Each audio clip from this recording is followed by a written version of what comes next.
Hey everyone, welcome to episode 2 of the ABC podcast, the About to Be Cancelled show. We're here with Tony and myself as usual. And what are we going to talk about today, mate? Big Chinaman Dom. We have some fantastic topics today that we think you're going to be interested in listening to our opinions on. So we've got the UK riots. UK riots. That's going to be spicy. Spicy. We have the transgenders in school as teachers. Weren't you one, mate? I used to be. Yeah, weren't you called what's a female Tony? Antonia? Antonietta. Yeah. I remember you showed me a picture, Antonietta, when you were 12, right? And then you became if Tony. if I had a fanny, I'd still be fingering myself. Next topic. We've also got the woman that got jailed for 15 months for a Facebook post. Oh my fucking God. Wow. I read about that the other day. Should we start with that one, actually? Wow. Let's kick it off with that. Yeah, let's go with that. What's your thoughts on it? Let's say what she did first. What did she do? So she made a Facebook post where she talked about, she said some fucking stupid shit. I think she said everyone in mosques needs to be burned alive. Something dumb like that. Okay. But what I really disagree on is that you can be jailed for a Facebook post. No matter how stupid what you post is, we should have freedom of speech. This ain't fucking Russia. Yeah. Because we read stories in the UK about how Russia jails people for like saying something against Putin. Yeah. How is jailing someone for a Facebook post much different from that? We're going into like a dystopian society, aren't we? Especially because she's probably just some stupid Karen that doesn't know what she's talking about. Oh, mate, she looks like a crack addict. I have seen the photo of her. It looks like a you? bird that you would probably take. Fuck off, mate. It looks like one of them birds that Dom takes home if he goes on a night out. She wouldn't like me, mate. I'm half Chinese. Yeah, you're Chinese, so she'd be up for burning you. She'd take me home so she can chop me up and cook me for dinner. Chop you up, leave you in a little dungeon. Yeah, she's obviously just some stupid Karen that's made some remarks. She hasn't got a clue what she's talking about. I think it's a little bit savage to put her in prison over it. Although her opinion is absolutely stupid, invalid, and should never have been said, it's an opinion. Yeah. So, and I believe that no matter what you think, you should be entitled to your opinion. It doesn't matter. You shouldn't be punished for your opinion. It's a reflection of the snowflake society that I think we live in. People get so bloody upset about opinions. It's like, I think if you have true confidence as a man, or even as a woman in general, it doesn't matter what someone says about you because you know that you're living your truth. Yeah. So if someone says to me that having big muscles makes you fucking idiot or something like that, I wouldn't give a shit. No. Because I'm massive, I wouldn't give a shit. No, it just kind of goes to show the double standards as well, in my opinion, of like the policing system. I think that, especially with certain religions, there seems to be a two-tier policing system in the UK, in my opinion. I've never seen anyone jailed for saying we need to burn down a church. No. Let's put it that way. And I don't think it's because no one's saying that. No. I just think it's because no one's getting really upset about it and forcing the police to do their hand. If I think back to school days, it was almost like that at school as well. Like, it almost felt like, I mean, I went to a school that was pretty much 50-50. It was like half the population of the school was like white and ethnic. The other half was predominantly like Muslim. Yeah. And there was a lot of conflict between the two. So why do you think conflict happens though? That's interesting. Well, this was the thing that, like, you know, when you're at school and you're a kid, and this was the annoying thing for me especially, was I'll give you an example. I had a fight with an Asian lad one time in school, and the teachers instantly instigated it as a racist fight. Oh, fucking hell. Now, listen, I'm not racist. I get on with so many different ethnic groups.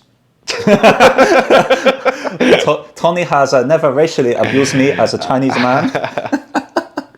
No, but I do in general, and I think that what used to annoy me was that because we was two different ethnicities and we had a fight, let's say, they would instantly put it down as racial, and then what that did was incite more, from that stupid little fight in a school playground, would incite more hatred. Yes, it was like, you've had a racist fight and so on and so forth, and then it would lead on to bigger things, and they kind of like pushed that message, and I think that that's why it still exists. It's like an agenda, isn't it? Yeah, why can't we just be two lads that just had a disagreement and had a fight? Yeah, exactly. Like, I didn't look at him listen, if he was white, yellow, brown, blue, whatever, I hit him because he was a cunt.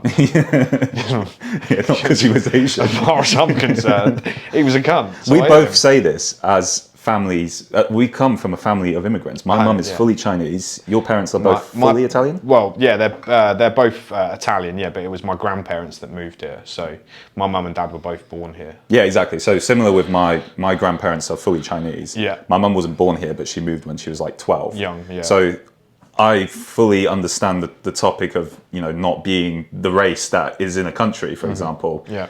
But exactly what you said, it's not a racist fight. No, like when I'm sure for every demographic, when they first move into another country, let's say, there's animosity, there's hatred, there's always going to be that. I know for sure my mum used to tell me stories about when they were at school and, when the football was on and Italy and England playing, people used to hate on them. There's always going to be a disagreement in any scenario, right? Somebody's going to have one opinion, somebody's going to have another. Yeah.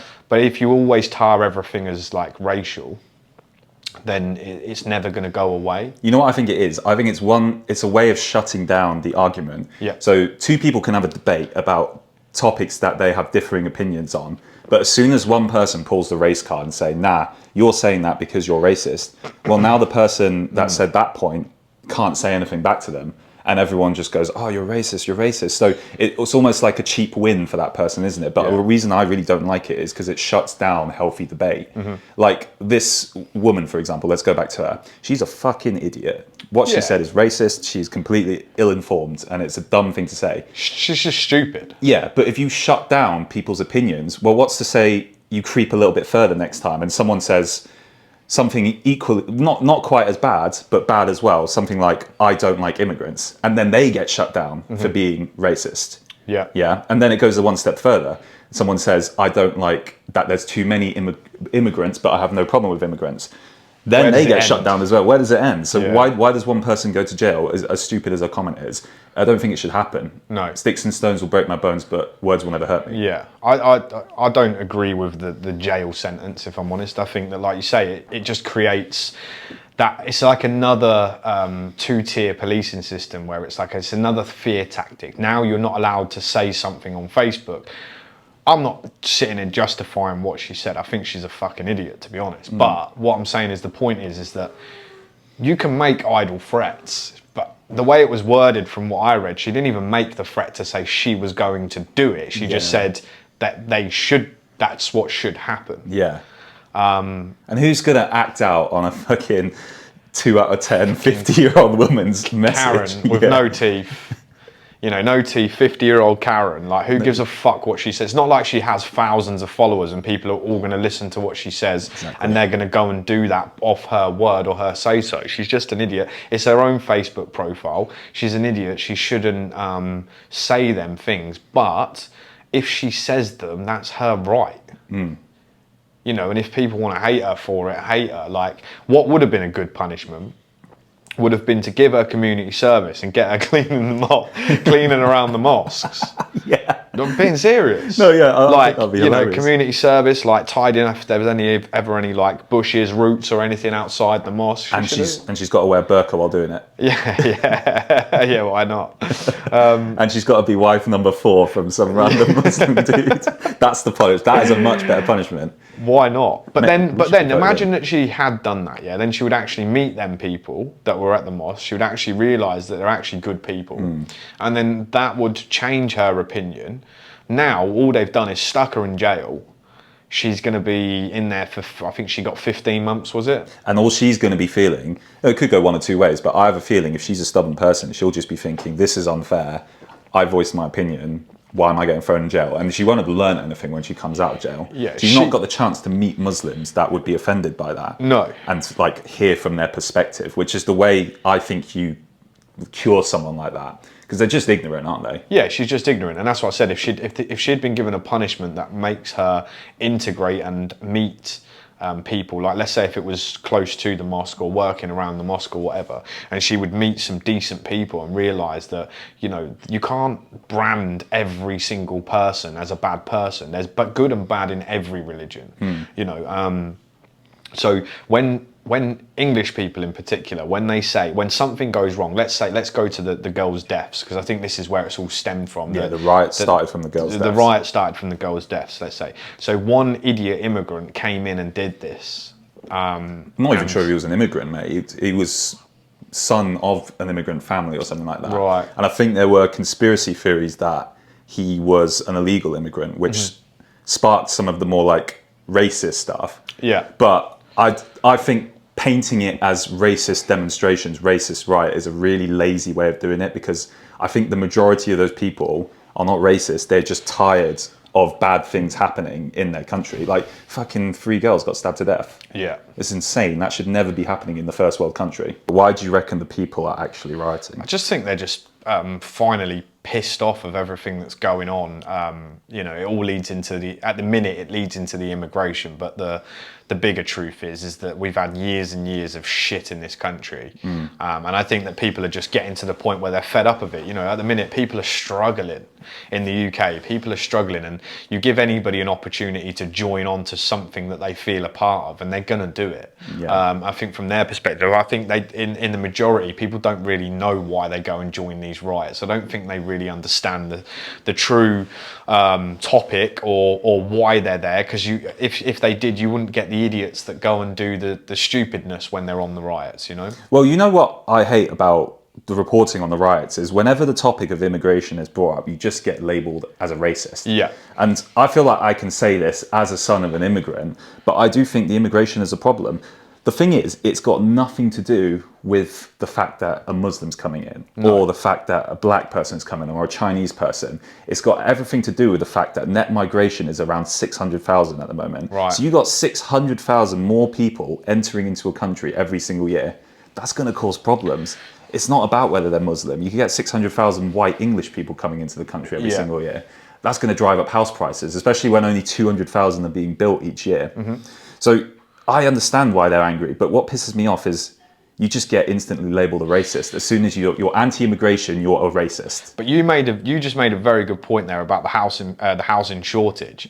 So when there is a shortage of anything, it drives the price up. Yeah.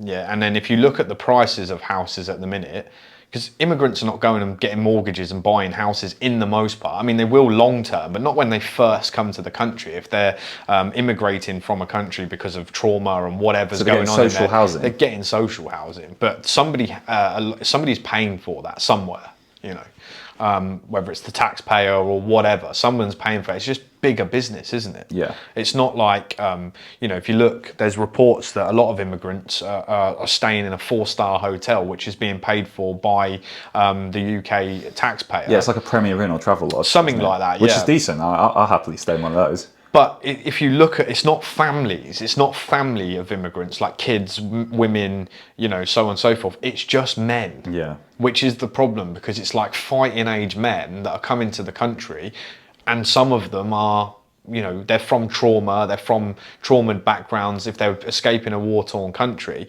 they're coming over with a different level of understanding of UK law. Yeah. What they think is acceptable from their background, From a third world country. What they've been brought up into is totally different to our culture, and they're not vetted. They're coming over, you know, illegally in most cases, and they're being ushered into a 4-star hotel, fed food every day, and so on and so forth. And the people are getting pissed off about the fact that we're paying for it. The thing is, I have no problem with someone coming over as a refugee to get away from a war zone. 100%. The problem is when you have too many of them, well, now you create an issue where they all stay together in their own groups and they don't assimilate into the British culture. No. And then what happens is you start losing British culture. Fucking Peterborough city centre, for example, is a shithole. Yeah. And I think part of the reason is people don't have British values in Peterborough in general, of politeness, of looking after the place. They come from third world countries and they bring their third world values over, where their city centres in fucking Afghanistan are shitholes, so they think it's okay for the city centre to Probably be a been shithole. blown up, to be honest. But to be honest, they probably don't have one. But well, yeah, so they're pretty happy with our city centres being shitholes. I mean, ours is like fucking gold to them, isn't Ours it? is like New York. They're like, They see a little McDonald's and they think, fucking hell. it's you know like, what I oh, mean? it's still got the door on it. It's all right. This is like Buckingham Palace. This burger, I don't have to eat camel shit anymore. Yeah. No, but in seriousness, it's true though, isn't it? It's like the values are different, and they're not being vetted. Like if you've ever watched like documentaries like from when people are trying to get into Australia, for example, like how well they vet them, or even America, like how to try and go through immigration and stuff to get into that country. You have to be useful to the country. 100%, yeah. Look at our parents, mate. So my mum came over at the age of 12 as an immigrant into this country. She assimilated into British culture. She speaks perfect English. She got herself a well-paid job, Yeah. and she's brought up a family of 4 in this country, loving Britain, loving this country. That is the way you come over as an immigrant. Yeah. But the problem is, if you come over as an immigrant and you don't want to integrate, you just come over and you want to create your own little communities, your own little shitholes that you had in your third world country. Yeah. That's when the British people start getting angry, because they don't believe in the same things that you do. Yeah. So there needs to be a middle ground. Like, yeah, people need to be accepting. I don't believe in racism. I don't believe in chucking bricks at mosques, saying bad things about Muslim people, whatever. But I do believe if you come over to a country, you should try and assimilate into that culture. Bring Yeah. your own culture as well. Like, I fucking love a korma, mate. Yeah. I love a vindaloo. So that's obviously come from immigration. That's where it's real positive. Of course. But if you don't assimilate in Put it any this way, you wouldn't go to Dubai and demand a church be built they just wouldn't do it. Or just start drinking alcohol in the streets, for example. and living your own lawless life. Like if you was to go to a country like that, they would expect you to abide by the law of the land. And anybody that lives there, that you see people doing podcasts like that, Tam Khan does a podcast and he speaks very highly of the country, was born in the UK and whatever, or lived in the UK, and he's always recommended moving over to there. He would probably be one of the first people to say that, you know, it's the safest place in the world to live because of the culture and the laws and the... That's how you do a multicultural city correctly. Yeah. And they follow a law. So if I was to go there, I would follow the law of the land. I would respect the law of the land, and I would, integrate into their society. And there's the problem. You get people coming over that don't want to integrate, that No. don't want to follow the laws of our land. They want to bring their own laws over. And that's when it pisses off the population, I think. Yeah. And I think that's what the rights are about. But again, I'm probably going to get called a fucking racist, even though I'm half Chinese, for saying Yeah. this. I just believe that is how a society should be run. Yeah, it's not about any specific culture, religion, belief, or whatever in particular. It's just about the fact that I've done a lot of travelling in life. I've been a lot of places, and you always British people are. You get a lot of idiots in British culture that will go abroad and they'll do the same. In essence, but I've always they get locked up. They get locked up. I've always been under the understanding that if I'm in somebody else's country, I'll be respectful. I'll abide by their laws, and I'm not going to do anything stupid that gets me locked up in somebody else's country. If their laws say don't kiss in the street, then I'm not going to fucking start kissing in the street. It is what it is, and that's just about respect. But I think with the whole immigration, it's kind of like they've created this. Idea of you can come into this country, we will give you a home, we will pay you money without you having to work, we will cater to all of your needs, you don't have to do anything.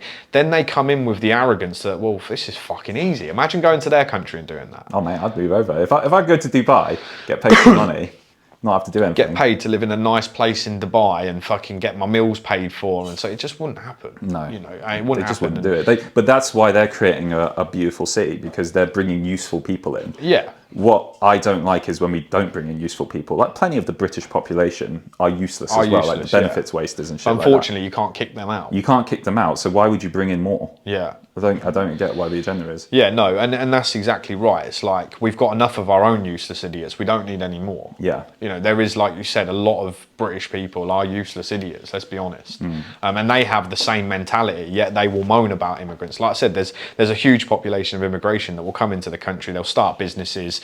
They will be good for the economy. I love people like They're that. not the problem. No. It's the problem is that when they're coming into the country, the government is literally rolling over, giving them houses. You try and get a house yourself as somebody who was brought up here, and you need some serious wedge. You need to sell pictures of your feet, mate. Yeah, fucking not my feet. Now you love feet, don't you? Yeah. But literally, you need to sell your arsehole to get a house in this country, and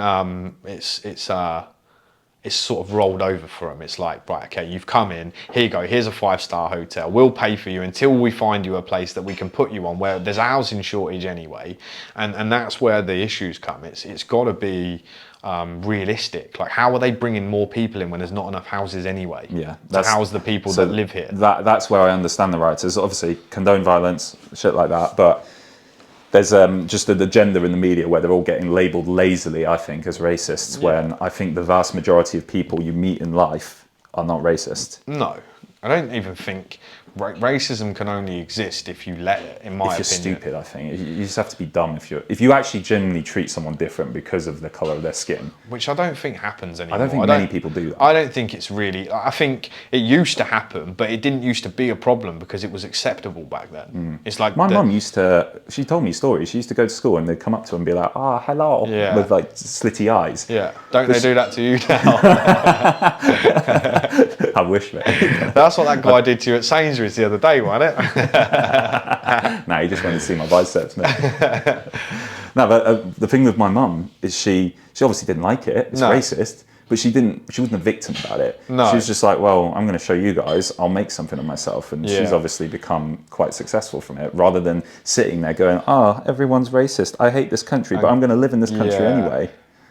100%. Like, I think it comes down to you, doesn't it? Like, look at when all that when people say that in America black people are not given the same opportunities, but then you've got like some of the most successful people in America are are black. Yeah.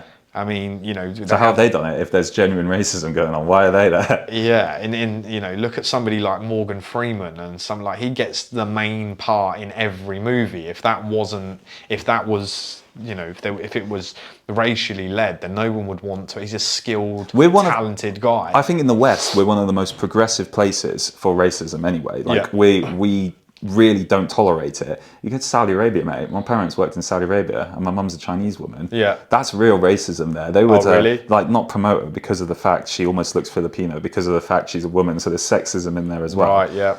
Like, don't complain about our country when there's countries like that out there. I mean, the sexism thing, I'm totally for that.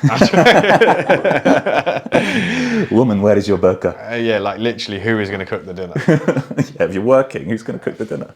I often look at the women's football teams when the women's Euros is on and I think to myself, fucking hell, that's 22 men at home. Sad, starving. Sitting wanking in front of their TVs. Not even a cup of tea to come home from work to.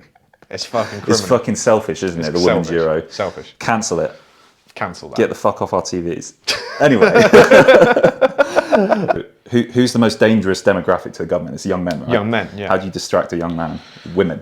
Women, yeah. So what they really need to do is they need to throw a bunch of hot women into a coliseum and get them doing like little slappy fights with each other. Little dances, little fights. Little slappy fights. And they go like, no, don't slap me. Why do you think X-Hamster was created? Distraction. You own X-Hamster, don't you? I've got shares in it. That's actually a good investment, man. No, but it's true. Like, all of that stuff is its own. In my opinion, something can only be successful if the government let it be successful, right? So a riot, there was riots like probably over a year ago that were happening in London that nobody knew about. They wasn't spoke about on the news, and we was getting news feeds and I can't remember exactly what it was about, but we was getting news feeds about it through Facebook, and it was getting removed. There was like crowds and crowds of people in London. I think it was only like last year, and we wasn't seeing anything of it. But then this agenda, it's everywhere. Yeah. So they heighten it.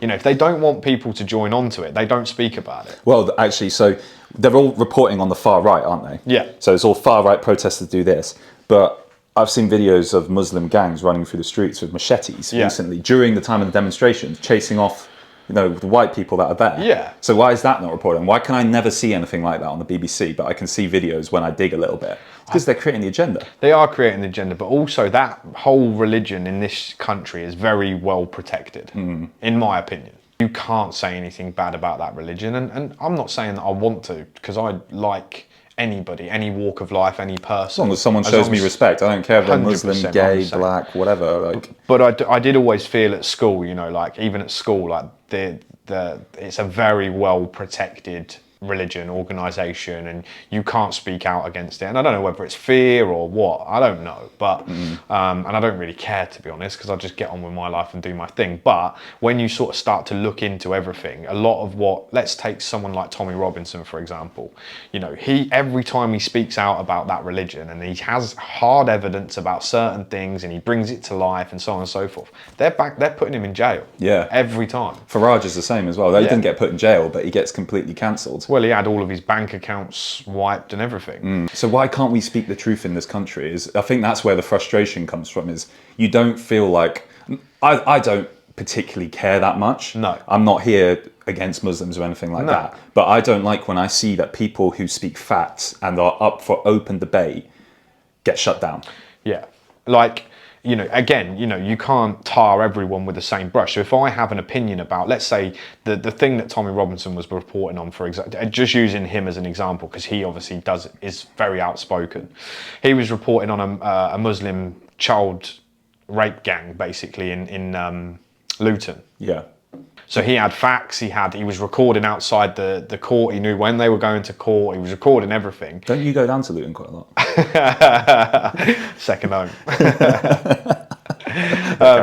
So he was reporting all of this stuff about this particular incident. Now, I'm not saying that, you know, that every single Muslim does that, because they fucking don't. But he's reporting about a specific group of individuals who are doing something bad, and they're just throwing him in jail over it. And the thing was, if he released the story and so on and so forth, that he was going to go to jail. And he's made some whole documentary about how they used a cover-up with a school scenario about two kids fighting in a school. Yeah. And it went national, it went everywhere, global. This story about two kids that I had a fight remember at seeing school. that, but didn't...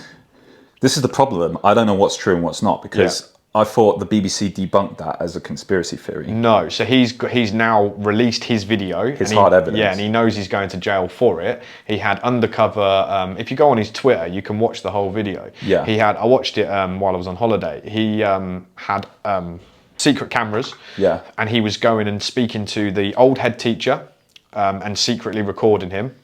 So what is the story? Just so anyone listening to this. Cool. So there was two kids that had a fight at school, and it was I think it was a Syrian refugee kid and a white lad. Yeah. The white lad. There's a video come out of the white lad. I can't remember his name, but he basically gets this kid in a headlock, puts him down to the ground, and he throws some water over his face. Okay. And the media blasted it out as if this kid's been waterboarded. Now, I don't know if you know what waterboarding is. They put a blanket or a towel over your face, and they pour water over you for a long period of time, and it makes you feel like you're drowning. Yeah. Okay. Literally, this kid poured a bit of water in his face and put him on the floor, and he's saying something along the lines of, "What you saying now? What you saying now?" Anyway, you had people like Piers Morgan reporting on this child, like asking for revenge on this young kid, like literally saying this guy needs to be, you know, all hell broken loose on this kid for what he's done to this kid. But they didn't know the facts of the story. They just put it out there. And Tommy's argument was that they put this story out there at the time when they were covering up this Muslim paedophile ring. Yeah, yeah. And so that's his argument. And he was recording at the time anyway. He started to get facts and figures about the whole case, because it was just so weird why they would be reporting a kid playground fight over that. Okay. It's just weird. Yeah, of course, yeah. Take away the word Muslim, let's just use the word paedophile ring. Yeah. Why is the news not reporting a fucking paedophile ring anywhere in the UK? It doesn't matter what race, religion, colour, creed, it's a paedophile ring. Yeah. We as the public need to know, right? Or what's going on. But they're prioritising talking about this this schoolyard incident. Now, Tommy, because he's this kid, Tommy put some stories out there. This kid's actually trying to take Tommy to court over it. The Syrian kid? Yeah, trying to sue him. And obviously Tommy's had to keep going back and forth and whatever. And he's done this video anyway, but he's basically proved his innocence. He's basically gone round to all of the teachers that were at that school at the time, asking the truth of the story. And he secretly or covertly recorded them. Oh shit, okay. And the old head teacher has blatantly said on camera, he signed an NDA. He's not allowed to talk about the case. And basically, in so many words, he's still getting his, even though they expelled him from the school. The Syrian kid or the head teacher. The head teacher, okay. because all the Muslims were going to the school saying that he should be struck off and blah, blah, blah, because he's allowing this stuff to happen in school. Anyway, it just all blew well out of proportion. And this kid, so this head teacher, sorry, he's getting paid still his pension. Okay. Even though he was expelled from the school. Yeah, and he signed an NDA, so he obviously walked away with a lot of money to keep his mouth got paid shut. off pretty much. But he wasn't the only one. There's about 5 teachers that Tommy went and spoke to. Yeah. One of them, who now openly said he works in the probation service, he's not allowed to work in school, he works in probation, said the figure, he got paid £18,000. That all come from taxpayers' money, and Tommy looked into it further, and he shows you there was about £250,000 of taxpayers' money spent, which is unaccounted for. Okay, so what are they covering up though? What are they trying to cover up? They're covering up the story of the fact that the Syrian kid was not a nice person. He took a knife into school, he took a screwdriver into school or something. He'd said to that white lad that got him in the headlock and did that he was going to rape and murder his sisters, his young, and they were about 5. And the teachers said this. The teachers all said this. They all knew the story. He'd broke his arm, that kid, as well. And it happened because he was beating a younger kid up, the Syrian kid was, and one of the older kids pushed him off and said, "What are you doing?" And he fell and broke his arm. Now the news were reporting that he was being bullied at that school and he had his arm broken by another pupil there because he was a refugee. So they basically just blew it out of proportion. Why are they doing this though? Like, It was the cover-up. It was the cover-up for the... It was more important to spark debate about this stupid playground incident and this Syrian refugee and like blah, blah, blah, when that was going on. Right. That was what the agenda was that they were trying to hide, and that's what Tommy was basically so trying to they're basically trying to create an agenda in the news where they're trying to paint refugees as victims a lot of the time, but not showing what the bad stuff that they do. I'm not saying all of them are bad, but they are clearly biased reporting, aren't they? They're 100%. Lying by omission. Yeah, 100%. And like when he gets to the end of at the end of it anyway, he's got all of this different video footage and proof and so on and so forth. For releasing that video, he's going to pretty much go to jail for it, because it's like I don't know, it was basically, I think he was told that by the courts that he wasn't allowed to release any footage relating to that case or something. It's mental, man. Something along them lines. So he knows he's going to go to prison, is what he was saying in the video, and he's put at the end of it, it's like you can sign the petition to stop him from going to jail. Anyway, regardless of what the story was, he's reporting something. So regardless of what it was about, forget religion, forget race, he's reporting something, reporting the truth about an incident that was being covered up by the media. Forget he was Syrian, forget the white boy, whatever. They literally ruined that young white boy's life because it went was so viral. Global, you know. He had people that were, you know, thinking that he's a racist and wanting to kill him, basically. And he's a young pupil, a young child. It's fucked up. There's more into the story. I won't go into it too long because it is a long documentary he puts on there. It's about 2 hours. Yeah. But it's well worth a watch. But the whole point is that they are pushing the agenda in the news, aren't they? 100%. So what's your view on it? Why do you think they're pushing this agenda? Again, it's based upon what else is happening at the time. And I don't ever think that what you watch on the news is ever going to be 100% legit. Yeah. You know, and that's why there's so many people being cancelled for talking about things that and getting hard evidence. Like, why should somebody get put in jail for reporting the truth? Yeah. Because that's what the news is supposed to do. But the news and people like Piers Morgan were in on it, and all these celebrities getting behind it, and you know, you just think they must be getting paid or they must be getting told what to say. Nobody actually looked into the real story of that case and really what happened. Yeah. It was just, right, this is what they've said, push the agenda. You had like Muslim community going to that school demanding, rightly so, because they're thinking that, you know. Yeah, it's pushing hatred, aren't they? So pushing hatred, there's nothing against the Muslims going to the school demanding to their head teacher to be sacked. That's what they're being told. But they got told that, they're being lied to. Yeah, of course. So I think the whole agenda with trying to push refugees and immigration, etc., is designed as a way to try and destroy the nuclear family. Right. So what I mean by that is 2 parents, kids. It's a very strong unit then, isn't it? They're almost like the smallest form of a decentralized government. Yeah. The parents can make the decisions for the kids, tell the kids what to believe in. The kids aren't reliant on the government system. And what the government wants to do is try and destroy that unit, because one parent with kids, well, now it's not a strong unit, so the kids are going to grow up being more reliant on the government. Yeah. And how do they do that? Via immigration. Well, Muslim families, for example, they tend to stay together, but they are more likely to vote for these left-wing governments, aren't Sure. they? So you've got a left-wing government in power. That's what they're trying to do. That's what I think. It makes a lot of sense. I don't think we'll ever know the ins and outs. It's very clever. It's very well scripted. Everything's thought about. Go back to that example. You know, everything's structured from previous successful empires. Yeah. You know, it's followed down. It's passed down for years and years and years, and they know what they're doing. They're at the top. They're like clockwork in there. Just literally like, oh right, let's drop that into the mix and watch it develop. like fucking Salt Bay. Yeah, like it was like the whole Black Lives Matter thing that came out a few years back. Like that was a massive agenda that was pushed by the government. 100%. If you look into, there was stuff that I read at the time that if you looked into it, it was actually funded by government organisations. Was it? The movements. And you think, why? I don't understand the reasons why. But you just need to understand that what you hear on the day-to-day news is not what you should be making your decisions from the shit you hear on People TV. need to dig a bit deeper. I think the problem is, though, people are too busy in their lives, aren't they? Yeah. People work long jobs, they've got family to look after, so they get told something by the BBC, for example, and they're just going to believe that without really looking into the facts. They get told that there's a kid that is racist against a refugee, and they don't bother to look into the facts. No. And I don't blame these people because they don't have time, do they? No. But that's the problem with what we're being fed. And if you're someone that's just going to sit there and believe everything you see on the news, well, you're just going to end up getting told lies and not being told the whole facts. And then it leads to situations where the government has complete control over you. You're paying fucking shit ton of taxes. You're not fighting against what you believe is right. Yeah.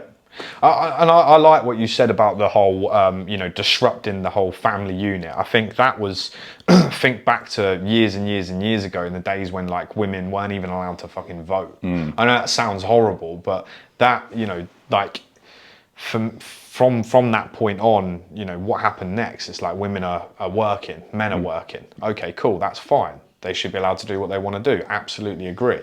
But if two parents are out of the house, who brings up the kids? The government. So, and the other thing is if you've got two halves of the population working, they can tax more people. Yep. So it all works in their favour at the end of the day, Everything doesn't works in their favour. So who's to say that whole movement wasn't created by the government? It's food for thought, isn't it? 100%. And I think, I'm not saying that women shouldn't work. I think there has to be a dynamic in a relationship. Now, you think women shouldn't work and they should wear burqas all the time. No, but I think there should be a dynamic in a relationship where one parent works, one parent looks after In the an kids. ideal situation, yeah, but the problem is we've been screwed over so much financially that that's impossible nowadays. Our parents, for example, one income was enough to buy you a house, to buy you a car, to live a very, very good lifestyle if you had a half-decent job. Yeah. Nowadays, you can have a pretty damn well-paid job, like 60k a year, for example. Yeah. That's way higher than most people in the population. But if one person's on 60k a year and the other partner's not working and you have two kids, you are poor. Yeah. You have fuck all money. You're paying off your mortgage, you're paying off all these bills, you're being taxed like probably 40% of your money, or 30 to 40% of your money. You haven't really got much wiggle room, and that's on a really well-paid job. Yeah, I would say the new norm, or really the new standard for you to live a comfortable life would be 10k a month. Yeah. So how you get that is if in today's society, if the dynamic is that two people are working to collectively get to 60k each a year, then you get to that figure. Yeah. Essentially, or if you're a legend like me, then you do it on your own. Usually 10k a month. 10k a month. 20k a month. But I think that is like, if you look at housing prices and everything like that, I think you're not. I think even at 10k a month, you're not rich. I think it just means you have a slightly more comfortable life, especially in the UK. But the thing is, 10k a month as well. You take home maybe 5 or 6, wouldn't you? Yeah, well, like I'm saying, you need to be taking home 10k. Oh really. shit! So you actually need to be paid more like 15 to 20k a month, really. And how many people are realistically going to ever earn that in their life? Hardly anyone. No. That's why people feel so much animosity. So like, let's go back to the riots. Yeah. I don't think a lot of them are rioting because of race reasons. No. I think they're just generally very unhappy people with their lives. Yeah, looking for a reason to get involved in something and be part of something because they haven't got much else going on in their life. Every fucking part of their wage is getting spent on the cost of living, which means they have nothing. So they're looking for something to blame. So what do they blame? The immigrants that come in.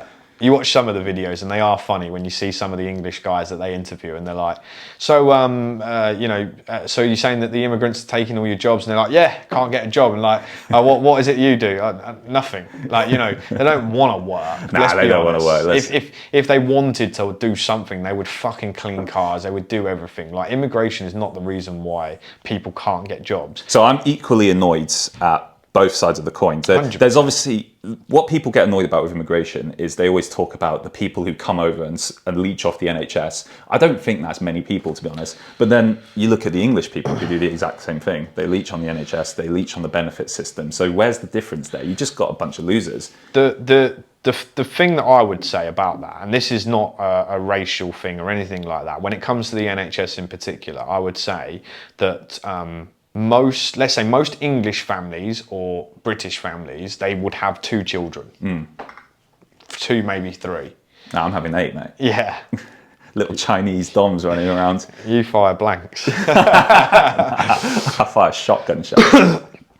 They have like 2 or 3 maybe, but if you look at like let's say a Pakistani family, they might have like 8, 9, 7, 6, whatever it is. It's normally bigger than the average. So if you Good lads. Yeah, which is fine. Like there's nothing wrong with it. But if you take that and you know the way that their population in particular is growing in comparison to theirs, and the strain and what it does to you know the NHS and things like that, then it does become unfair. Yeah. If you look at it like that, not just logically. Well, you're going to get a higher proportion of Muslims coming in, well, growing in the population, aren't they? Because of that. Yeah. But you know what pisses me off is I think the system is designed to make the population more stupid. Because let's say you've got 2 intelligent parents that work hard, that earn a decent amount of money. They don't really tend to have kids until their late 30s or 40s, and they might have 1, or they might actually choose not to have kids at all. Yeah. Whereas you've got the stupid fucks in their early 20s on the benefit system who are having 6 or 7 kids. And that can happen quite easily for that person. So now what you're doing is, over time, over the next 50, 60 years, or however many generations it's going to be, you're going to get a less and less intelligent population, because all the intelligent hard workers are going to fuck off to other countries or just not have kids, and you're going to get left with a population of wasters. Yeah, which I think is kind of the signs of it happening now, isn't there? There's a lot of like big businesses that, well, there always has been, but bigger businessmen and women are moving out of the UK, aren't they? Moving their offices abroad and so on and so forth, which is a completely another matter. But like you say, I think long term, it's everything in this country is just going downhill. Yeah. In my opinion, like staying on the NHS thing, in my opinion, we should go to a private healthcare. Yeah. Because not a lot of people understand this, but if you look at your wages and if you actually break down what your tax is doing, a high percentage of your tax is going to cover the NHS. So you're paying for it anyway, but everybody thinks it's free, is the first thing. Now, even when you go through the NHS, do you still pay for your prescriptions? Absolutely. Yeah. So it's not, you're paying for it 10 times over. And you try and get a doctor's appointment. Yeah, it's fucked, isn't it? It's not happening. Mate, I've had bad knees for 2.5 years because I can't get an appointment on the NHS because it's not bad enough. No. Like, I've got knee pain and I really want a doctor to have a look at it, but no one's going to have a look at it unless I go to a specialist, and they ain't going to do that for me unless I'm literally crippled. It's massive or business. I pay thousands. Look, it's massive business for the government. You know, that whole NHS scam, I call it a scam.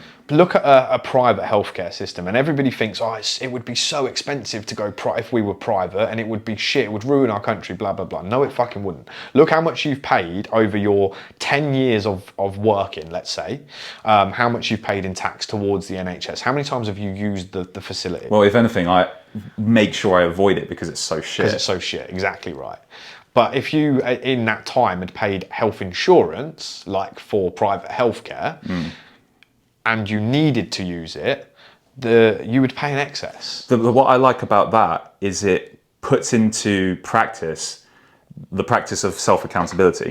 The problem with the NHS is it leads to everyone not having any accountability. If you've got a minor issue and you want to just fuck around with the NHS and go to the NHS because you've got a cold, you can do that and you don't have to pay any money. So it incentivizes that sort of behavior. On the flip side of that, if you've got a genuine ailment, you've now got all these fucking idiots in front of you with their minor ailments, and you can't get an appointment, which then puts you off going. So nobody has any accountability. Whereas if you've got a private system, you're only going to go when you need to because it costs you money. But at least when you go, you get a good service. Oh, I remember being in the Philippines and like I was there and I got really ill. I can't remember why. I think it might have been like sunstroke or whatever, but I was so ill. And I went to Chlamydia, mate. That's yeah, probably got anal AIDS. Did you go to the Filipino doctor and be like, doctor, I have a sore bum hole? Doctor, my asshole sore. And he's like, who will get bum back?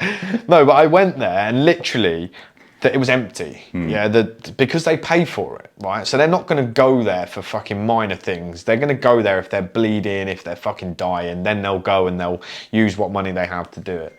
But I went there and I got seen straight away. I was in a bed, I was on a drip within 5 minutes, you know, and then I had like 3 nurses around me because they're charging me. Yeah. You know, this is how they're making money. It's good service. Literally, they took my blood test. The little woman got on her little bike, rode down the road to the lab, got the results. Within about half an hour, she had my results, make sure everything was fine.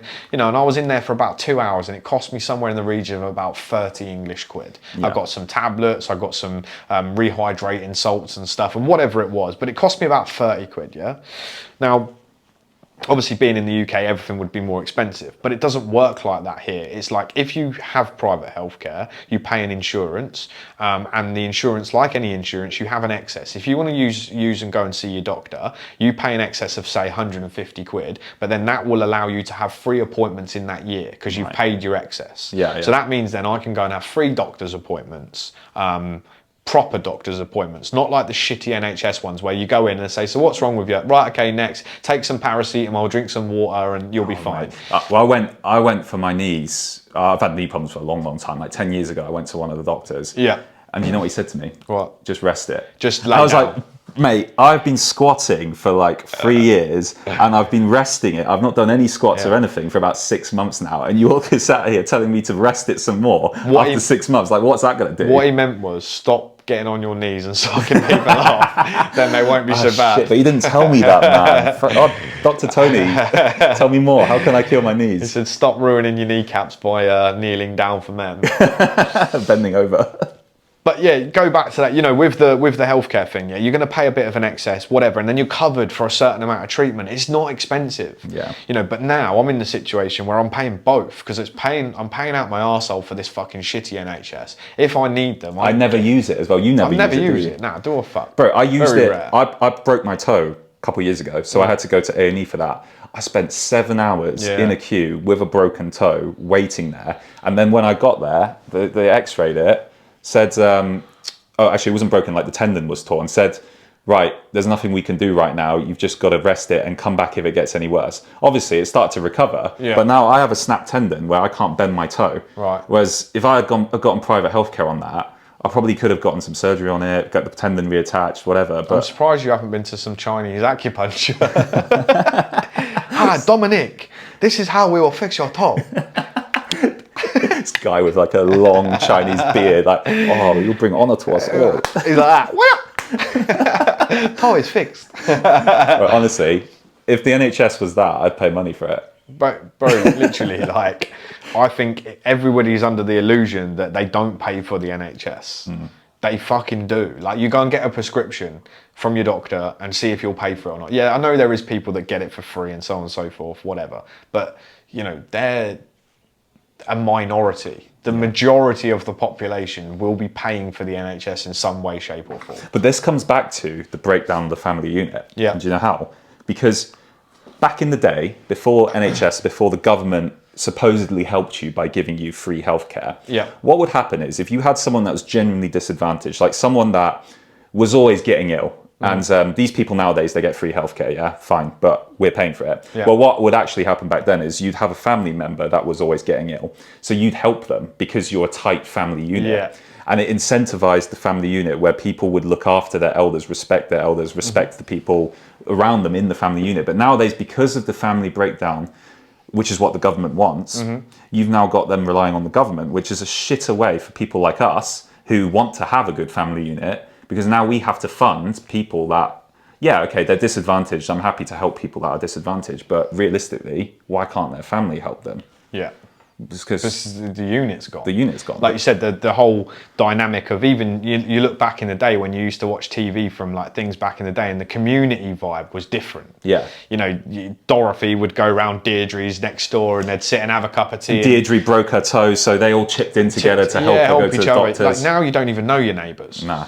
You know, you say hello in passing. Oh mate, I've got some freak neighbours in Market Harborough. Oh really? They are fucking freaks. What, bro. like fruity? Nah, they're just really annoying, mate. So the guy's really weird. He'll come and talk to us for no reason. Yeah. Like we're done our shopping, and it's like he's got a radar. He can tell when we're coming home. So he'll come out his door and start chatting utter rubbish to us. He's like peeking out the window. He's one of these guys where you just don't want to talk to him. Like, I'm not being harsh, but he's really boring. Right. So he's like that, and then his wife just dislikes Madison for no reason. And so, Probably because the man's always perving on her out your window.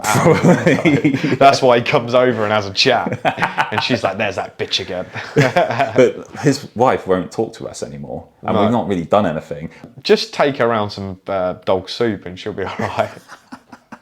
Anyway, how come you're not drinking your dog soup? Are you saying that because I got a Vietnam mug, mate? Fucking racist. Sure. I've never been to Vietnam. Dom's just sitting here drinking some dog soup as he talks about politics. Hassle. Oh, it tastes so It's good. so hot. This is why do you think we have 3 dogs, mate, in the house? It's Christmas coming up. And one's in a few months. sausage. Christmas in 4 months. Got to fatten them up. Fucking hell. That, I think, is a good place to end this episode. Yep. Episode 2 of the ABC show. I hope you guys have enjoyed it, and peace. Let us know as well what else you'd like to hear us talk about. Yeah, If there's any topics. DM us on Instagram. Obviously, if there's anything that you're interested in, you've got controversial topics that you want to hear our takes on, DM us on Instagram, and we'll be sure to include it into our shows. And we will sit here and talk pure facts about every single thing we say. Just facts. Pure facts. We don't mess about. All right.